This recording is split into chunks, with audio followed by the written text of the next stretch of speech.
امشب ما جمع شدیم که تبدیل بشیم. من به برادرها و خواهرای شیعه‌ام گفتم وقتی میاد اینجا تو قیام مهرتم با خودت بیار.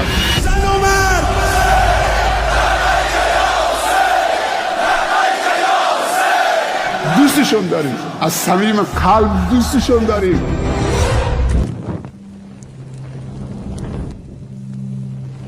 هر خادم بوده ایرانی‌ها رو عمر مسلمون کرده، ما حق نداریم به عمر توهین کنیم.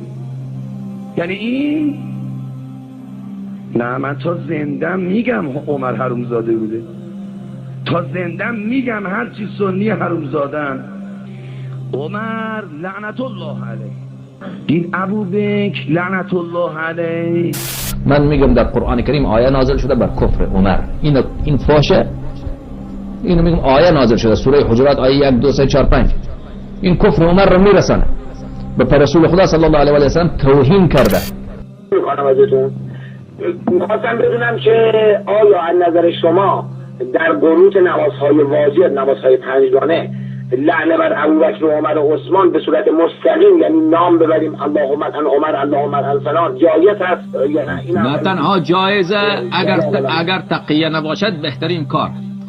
اگر تقیه نباشد، مثلا یک وقتی میری در کعبه، در مسجد الحرام این کار را انجام میدی، اونجا کشته میشی اگر این کار را انجام میدی و بقیه زوارم کشته میشن. این کار را اونجا انجام نده. اما یک وقت در خانه خود، در هتل، در یک جای یا در همون مسجد الحرام یواشکی تو دلت میخواد، این بهترین کاره، بهترین عبادت.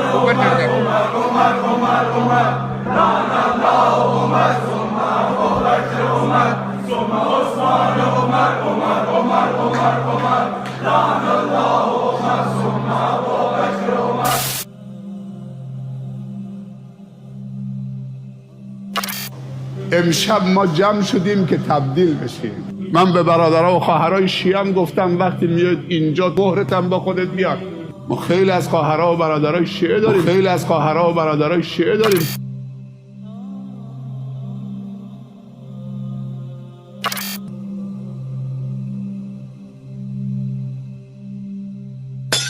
ببینین با ارزشترین انسان بعد از پیامبر صلی الله علیه و سلم ابوبکر صدیق رضی الله عنه است، خلیفه اول اسلام. و امروز به کمال تأسف لعنت بر ابوبکر رضی الله عنه و لعنت بر عمر رضی الله عنه و لعنت بر عایشه رضی الله عنها و لعنت بر معاویه رضی الله عنه گفته میشه.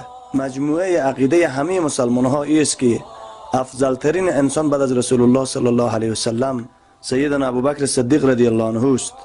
اما عقیده روافض، شیعه های مشرک و کافر و ملحد، عقیدهشان این است که کافرترین انسان سیدنا ابوبکر صدیق رضی الله عنه است. چطور ما با اینها برادر شده میتونیم؟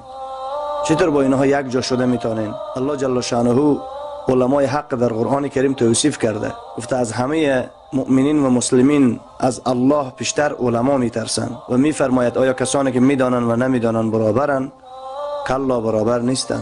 اما یک عده از علمای مزدور و تومنخور و دلارخور و دموکرات و سیکولر و ملاهای بیدین مشرک، ملاهای ملحد، ملاهایی که دین به تومنهای ایران فروختن و به دلارهای آمریکا فروختن، اینها را مثال میده مثل خرهای کتاب بار کرده، مثال به خوک و خنزیر. علمای بنی اسرائیل، علمایی که از ناموس مؤمنین و مادر خود عایشه رضی الله عنها دفاع نمیکنن، علمایی که در او مجلس شرک و کفر و بدعت حاضر میشن، با واسطه 4 تومانی که برایشان میدهن بادارایشان، چون اینا به صفات رزاقیت الله ایمان و یقین و اخلاص ندارن که الله رازق ماست و رزق ما را داده میتونه. فلحاظ اگر تومن ایران و کالدار پاکستان و دلار آمریکا نباشه، این بدبختا باز از گرسنگی میمورن. الله جل شانه توفیق بده که ما حق بشناسیم و به حق عمل بکنیم و پیروان حق باشیم و با اهل حق باشیم. حقیقتی است که بزرگترین مسئولیت را یک عالم دین دارد. علما وارثین رسول الله صلی الله علیه و سلم هستند. چطور ما به یک انسان مشرکی که بگوید ابوالفضل و علی و حسن و حسین و مهدی و امام زمان عین الله، در ذات الله شریک و در صفات الله شریک، معاذ الله. قرآن کریم اینا را برادر ما نگفته، قرآن کریم اینا را دشمن ما گفته. اشداء علی الکفار، اینا مشرک و ملحد هستند. و اینا هرگیز برادر ما شده نمیتونن. وقتی که قرآن کریم میگه ما از ابوبکر صدیق رضی الله عنه، عمر فاروق، عثمان غنی، علی مرتضی، طلحه رضی الله عنه، زبیر رضی الله عنه، عبدالرحمن ابن عوف رضی الله عنه، ابو عبیده بن جراح رضی الله عنهم اجمعین و از تمام صحابه رضی الله عنهم اجمعین اعلان رضایت کردم. چرا اینا الله رو دروغگو کاذب میگن؟ نعوذ بالله. و بر صحابه رسول الله صلی الله علیه وسلم لعن و نفرین میفرستند. و 16 آیت به پاکدامنی ام المؤمنین عایشه رضی الله عنها که روافض به اینا ایمان ندارن و منافقین بدبخت دیگر هم میرن مجالس و محافل اینها را تایید میکنن. الله جل شانه ما را محب مسلمین و ما را دشمن کفار و مشرکین بگردانه و توفیق بده که ما به کتاب الله و منهج رسول الله صلی الله علیه وسلم عمل بکنیم. امام ابن عابدین شامی رحمت الله علیه در فتاوای رد المختار جلد سوم صفحه 201 میفرماید کسی که سیدنا ابوبکر رضی الله عنه و عمر رضی الله عنه و عثمان رضی الله عنه و علی رضی الله عنه و حسن و حسین رضی الله عنه و معاویه و عایشه رضی الله عنهم اجمعین را فاش بدهد، لعن و نفرین کند، فتوای امام ابو حنیفه رحمه الله است که کسی به کفر این شک کند او هم کافر است. چرا که اینها در ذات و صفات الله شک آوردند و در قرآن کریم زیادتر از 150 آیت در مورد صحابه رسول الله صلی الله علیه و سلم نازل شده. صحابه بودند که دین به تمام جهان رساندند.